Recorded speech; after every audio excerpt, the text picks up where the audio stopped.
Depuis quelques années, la culture du soja a connu un essor fulgurant au Togo, principalement la filière du soja biologique.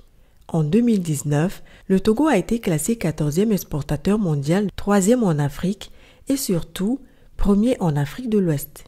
Ces résultats sont le fruit du travail de milliers de producteurs individuels ou organisés en groupement qui ravitaillent plusieurs sociétés spécialisées dans l'exportation du soja. Accompagné techniquement et financièrement par le projet d'appui à l'employabilité et à l'insertion des jeunes dans les secteurs porteurs Paillège SP, mécanisme piloté par le ministère du Développement à la base de l'artisanat et de la jeunesse, nombre de ces producteurs et agrégateurs se sont organisés en différents clusters de la chaîne de valeur du soja biologique. Installée dans la ville de Notien, à 95 km de Lomé, la synergie d'action du millénaire, en abrégé SAM, est une entreprise spécialisée dans la production, la certification et l'appui accompagnement des producteurs de soja à la base pour l'exportation des produits biologiques vers les pays de l'Europe. C'est en 2015 que la société a commencé à exporter son soja et comme toute jeune entreprise, elle a été très vite confrontée aux problèmes de réserve financière pouvant lui permettre de s'approvisionner en soja avant de l'exporter. Le directeur général, M. Kogli Kofitier, se rappelle des débuts difficiles. Dans le passé, on n'avait pas de ressources pour venir acheter cash le produit chez le producteur. On négocie, on prend un crédit et on va avant de revenir payer le producteur. Au-delà de ça aussi, à un moment donné, nous on a cherché de l'argent auprès des usuriers.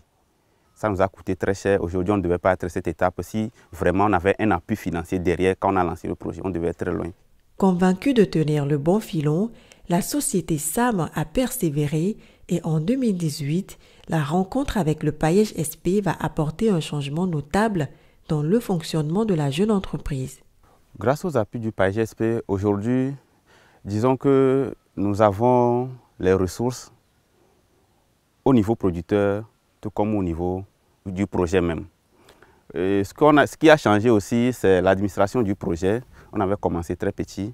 Aujourd'hui, nous sommes à un effectif un peu élevé. Nous avoisinons près de 50 personnes en employés permanents. On était à près de 1200 hectares l'année. Mais quand on a croisé Paillège SP qui a commencé par investir à la base, c'est-à-dire chez les producteurs, aujourd'hui nous sommes passés à 4350 hectares. Donc nous avons près de 179% d'augmentation des superficies au sein de SAM. Les producteurs aussi, de 1500 et quelques producteurs, aujourd'hui nous sommes à près de 4000 producteurs avec qui nous collaborons. Technicienne agricole au sein de la société SAM, Haranga et Sosinam est arrivée dans cette entreprise il y a 2 ans. Très impliquée auprès des 9 groupements qu'elle supervise dans le village de Logokbe, à une vingtaine de kilomètres de la ville de Notia, l'accompagnement du Paillège SP a permis à la société de la doter, ainsi que ses autres collègues, de moyens logistiques pour mener à bien sa mission. 3 fois par mois, Sosinam organise des réunions avec les groupements et presque quotidiennement, elle fait des suivis techniques avec les producteurs dans les champs. Arrivé au champ, nous devons nous assurer que le producteur n'a pas utilisé les produits chimiques, bien le champ n'est pas à côté d'une zone polluée. Nous devons nous assurer aussi que le producteur a laissé certains arbres dans le champ pour garder la biodiversité du champ. Toutes ces précautions sont prises dans l'objectif de respecter les normes de la production biologique du soja afin d'en assurer la qualité maximale. La présidente du groupement, Lolo Nounoué, ne cache pas sa satisfaction de collaborer avec l'entreprise SAM et le Paillège SP.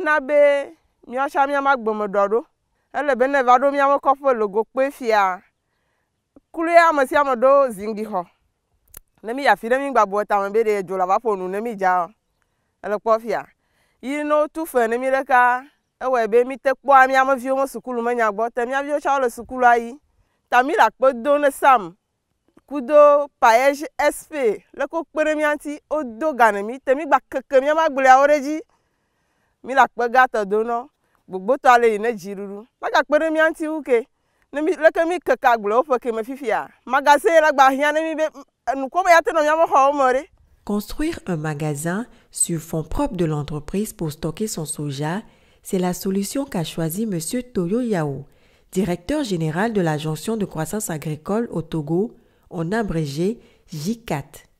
L'un des indicateurs de changement que nous avons eu depuis la collaboration avec PAESP, c'est la construction d'un grand magasin. Et un grand magasin de 6 000 tonnes de soja biologique, parce que les producteurs vont produire et vont stocker dans les magasins de village. Mais avant l'exportation, il faudrait conditionner le soja dans un grand magasin. Basée dans la ville d'Atakpamé, tout comme l'entreprise SAM, la JCAT est spécialisée dans la production, la certification et l'appui accompagnement des producteurs de soja à la base pour l'exportation vers les pays européens. Alors qu'elle avait des difficultés d'exportation de ses quelques 2000 tonnes de soja, la société rencontre le PAESP en 2017. Avec l'appui technique de l'institution, la JCAT obtient la confiance des institutions bancaires. Le PAESP, arrivé en 2017, a su diagnostiquer cette contrainte et a monté notre plan d'affaires avec nous, et ce qui a été donc soumis aux partenaires financiers, donc principalement au Rabank, et qui a cru à ce que nous faisons. Et aujourd'hui, de ces 1000 tonnes, voire 2000 tonnes que nous faisons en 2017, nous sommes aujourd'hui arrivés à 15 000 tonnes. Ce qui est intéressant, c'est le nombre de ménages enrôlés. Nous sommes à plus de 10 000 ménages aujourd'hui. Et quand nous parlons de ménages en agriculture, nous prenons que les chefs de ménage. Au-delà de la construction de ce bâtiment, signe de la bonne santé de l'entreprise, la JCAT s'est aussi dotée d'un nettoyant chargeur dans l'objectif de se rapprocher encore plus des normes internationales d'exportation du soja bio. Et ce nettoyant chargeur que vous voyez, c'est importé depuis la France et ça nous permettra donc d'améliorer la qualité du soja en termes de taux d'impureté et de corps étrangers qui s'y trouvent. Et ici, c'est parce que sur le marché international, on a des exigences.